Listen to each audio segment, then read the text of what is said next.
ஒரு தரமான ஆஃபரோட தாங்க வந்திருக்கேன். நீங்களும் ரொம்பவே எதிர்பார்த்துட்டு இருந்தீங்க. ப்ராடக்ட்டுக்கு ஆஃபர் குடுக்குறீங்க, சர்வீஸ்க்கு ஆஃபர் குடுக்குறீங்க, ஆனா கிளாஸ் ஆஃபர் மட்டும் குடுக்கல அப்படின்ற உங்க மனக்குமரல் என் காதுக்கு கேட்டுருச்சு. ஃப்ரீ கிளாஸ் எதிர்பார்க்கறவங்க வீடியோவை ஸ்கிப் பண்ணிருங்க.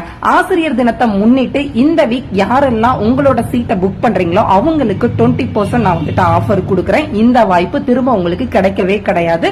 நெக்ஸ்ட் டைம் நாம அமௌண்ட்டை அதிகப்படுத்துவோமே தவிர அமௌண்ட்டை கம்மி பண்ண போறது கிடையாது. எனக்காக கம்மி பண்ணுங்க, நான் ரொம்பவே கஷ்டப்படுற ஃபேமிலி இப்படி எல்லாம் சொல்றவங்க இந்த வாய்ப்பை தயவு செய்து பயன்படுத்திக்கங்க.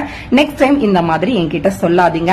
என்னோட ஸ்கின் அண்ட் ஹேர் கேர் காஸ்மெட்டிக்ல 120 ப்ராடக்ட் எப்படி தயாரிக்கணும், எப்படி சேல் பண்ணணும், ஸ்கின் அனாட்டமினா என்ன ஸ்கின்னுக்கு என்ன ப்ராடக்ட் கொடுக்கணும், லோன் எப்படி வாங்கணும், மார்க்கெட்டிங் எப்படி பண்ணணும், பிசினஸ் எப்படி சக்சஸ்ஃபுல்லா கொண்டுட்டு போகணும்ன்ற எல்லாமே A to Z நான் சொல்லி கொடுக்க போறேன். இது ஒரு நல்ல வாய்ப்பு. தயவு செய்து இந்த வாய்ப்பை பயன்படுத்திக்கங்க. போனா வராது, பொழுது போனா கிடைக்காது.